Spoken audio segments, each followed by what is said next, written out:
Who doesn't want to make $100,000 in passive income and do it on autopilot? This is one of the most frequently asked questions when I get on strategy sessions or talk to people. Ravi, how do I make $100,000, replace my active income so I can go and retire on a beach? In this video, I'm going to share with you 2 strategies as to how you get there with real estate, and it's actually simpler than you think. If you're interested in what my thoughts are, definitely keep watching.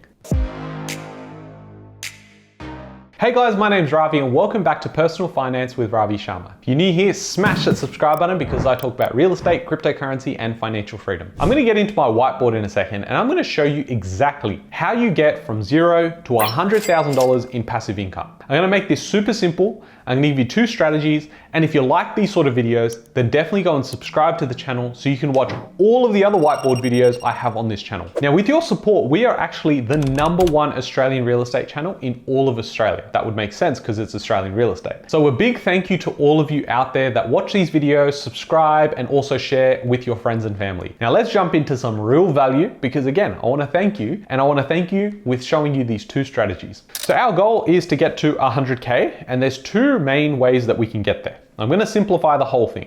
You've got option A, which is you buy and hold.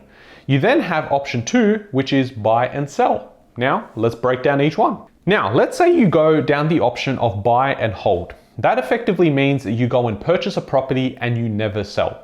So in this example, we're gonna use a 500K property at a 90% LVR, which basically means a 10% deposit from our end, 90% is being funded by the bank.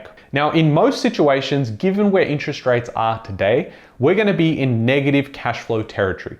Not by a lot, depending on where you purchase, but you will be negative until about year 3.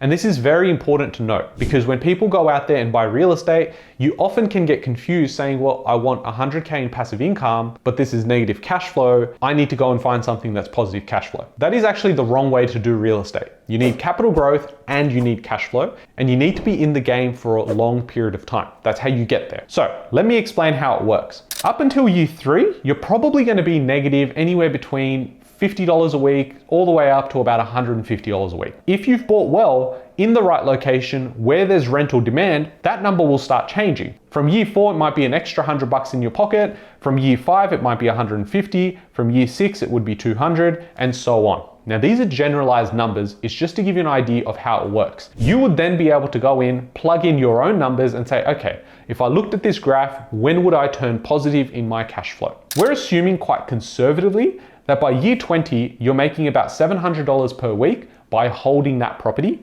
And that would be about $35,000 in cash flow. Now, if your goal is to get to 150,000, you probably need about 5 of these homes. If it's to get to 100,000, you're probably needing 3 of these homes. Again, I can't cover off every strategy, but I'm giving you the principles or at least the tools for you to implement into your own life. Now, it's very important you know we're not actually paying off these homes.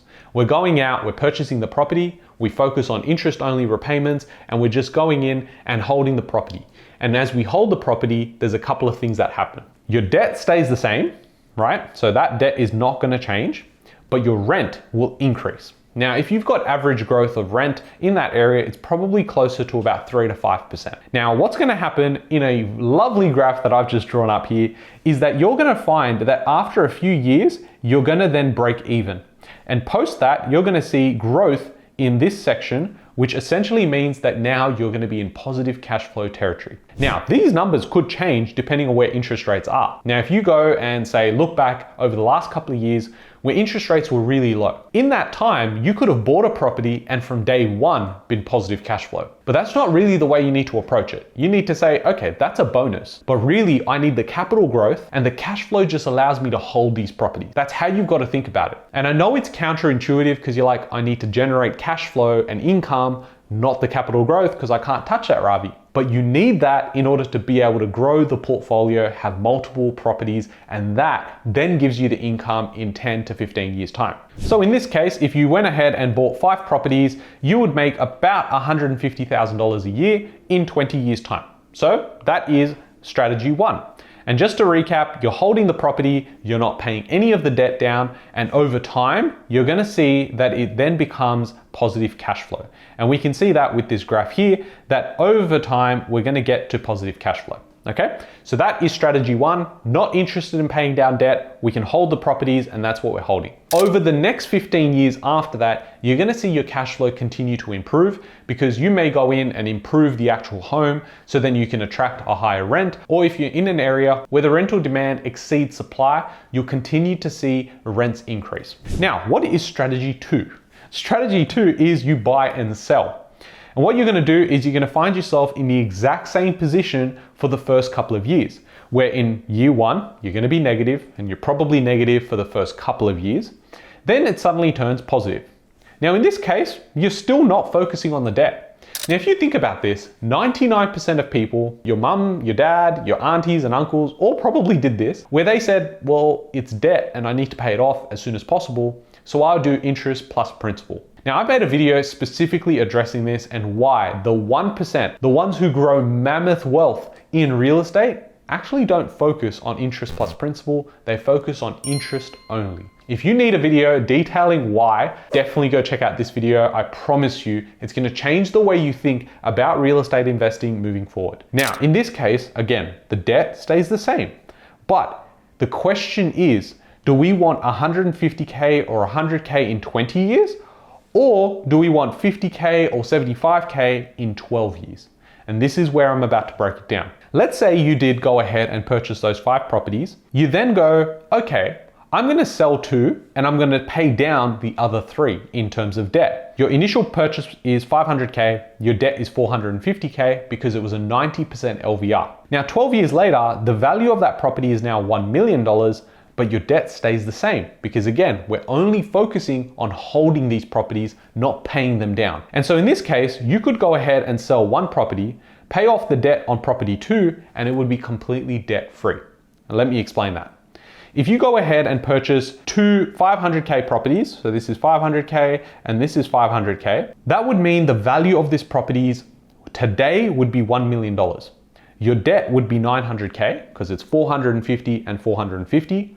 But 12 years later, it would be worth $2 million. Your debt, again, stays the same, but now what you could do is you could sell one for $1 million, and then you could keep one, which would be worth $1 million, but it would be debt free. So in option 1, you still carry the debt, you're comfortable with it, but in strategy 2, you could go out and say, I don't really want debt. I'm working right now, but in 15 years, I want to carry no debt. And that means I'm okay selling my investments. And you could sell one, pay off the debt immediately, and you can see in this example that in 12 years, you can pay off a loan that takes normally 30 years to pay off, so you've got a house completely debt-free. But the main question really comes down to this. It's what's your actual goal? Is it that you want to go and retire early, but you're okay to have a lower income? Or is it that you're okay working for the next 30, 40 years, and so you have a later retirement, but you have a higher income? Now, not only do you have a higher income the longer you wait, you also have more assets that continue to compound growth. And that is why it's so important to understand what your goals are from the start. You start with your goal, then you have a strategy as to how you execute on that, and then it comes down to actually putting in the work. The way that I would think about this is if you say, okay, my goal is to reduce my body fat percentage or get this ideal physique in the next 6 months, that's your goal. What's the strategy? I might go and eat clean, I might have a level of protein that I have every day, and I'm gonna train 4 times a week. Great, that's the strategy. But then it comes down to execution. And you might say, well, look, I actually can't do this because I've never done this in my life. So instead, I'm gonna go and hire a PT and they're gonna keep me accountable as we go through this journey together. At the end of the day, the PT is gonna cost you money, but you got to your goal. And that might mean that you're happier because, hey, health-wise, your risks have fallen. And that's the same way it works when it comes to real estate, especially if you're gonna go out there and get the right team and help. So if you think about it, your goal is to purchase investment properties so you can go and retire early. So that's the goal. The strategy is, well, I need to go and purchase 3 to 5 properties, and that might be my super, that might be my personal name, whatever the case is. So now you have the strategy, but now you need to execute. If you've never bought property, especially being 500K interstate in areas that you probably never heard of, you're gonna really struggle with this. Especially if you live in, say, Sydney or Melbourne, you're like, I can't buy property for 500K. Are there properties even out there for 500K?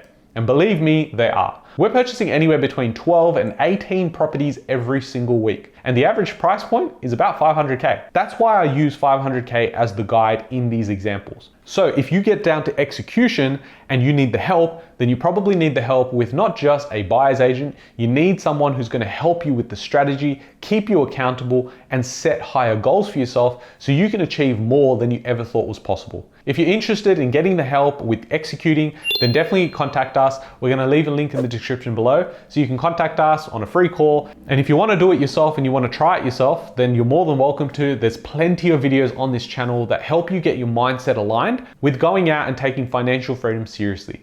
I hope you guys have enjoyed this video. If you have, smash that like button, subscribe if you haven't already, and I'll catch you guys in the next one. Thanks, guys.